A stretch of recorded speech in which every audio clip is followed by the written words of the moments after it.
Title: The Silent Strain. Setting: Berlin, Germany, March 2000. In the early spring of 2000, Berlin bustled with the energy of a new millennium. The cold wind blowing through the streets was a reminder that winter was not quite finished, but the city was alive with possibility.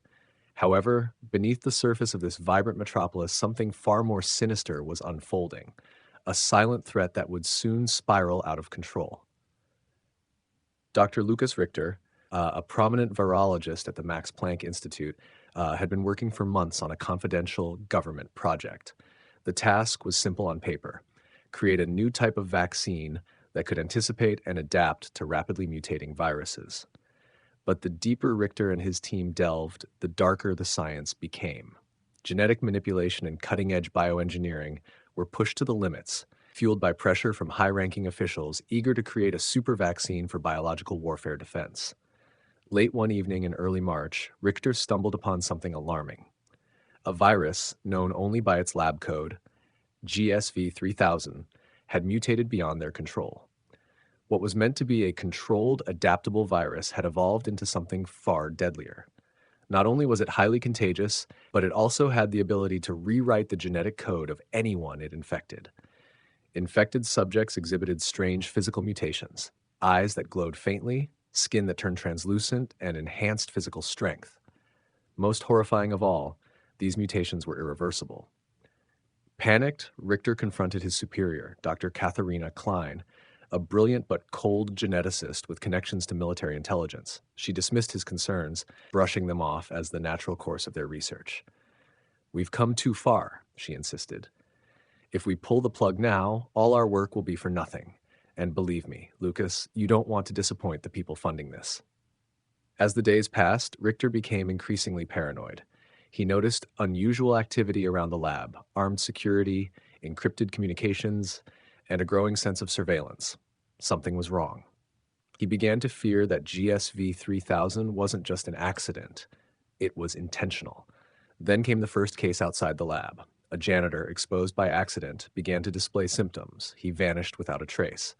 Soon after, Richter's closest colleague, Dr. Hannah Meissner, disappeared as well after voicing her own doubts about the project. Determined to stop the spread of the virus, Richter secretly gathered evidence and sought help from an old friend in the Federal Health Department, Dr. Sebastian Weber. But before they could meet, Weber was found dead, his body grotesquely deformed in ways that mirrored the mutations caused by GSV-3000. With time running out, Richter was forced into hiding, knowing he was next on the list. Klein had gone too far, and now there was no turning back. The government, it seemed, had a vested interest in weaponizing the virus, and anyone who stood in the way would be eliminated. Richter, desperate and alone, made contact with an underground hacker group, Die Welle, who had been tracking unexplained mutations and disappearances across Germany. Together, they hacked into classified government databases, uncovering shocking evidence. Klein and her team had been collaborating with a secret faction of the military to develop a bioweapon capable of targeting specific genetic markers. Their goal was to create a virus that could be selectively unleashed on enemy populations, leaving others unharmed. But something had gone wrong. The virus had mutated beyond their control and was now spreading through Berlin, infecting people at random. Richter's fears were realized. GSV-3000 Tau was no longer contained, and Berlin was on the brink of an outbreak. In a desperate race against time, Richter and Die Welle devised a plan to expose Klein and the military's illegal activities. They would release the data to the public, hoping to force the government's hand.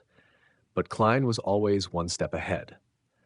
Just as they prepared to leak the information, the lab Richter once worked in was destroyed in an unexplained explosion, wiping out any physical evidence of the virus. With Berlin descending into chaos, Richter made one final stand.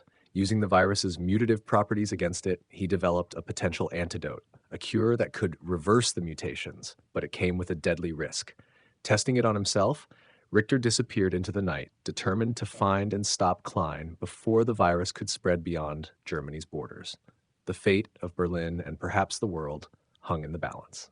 But as the city slept, unaware of the brewing catastrophe, only one thing was certain: the truth, like the virus, was out of control.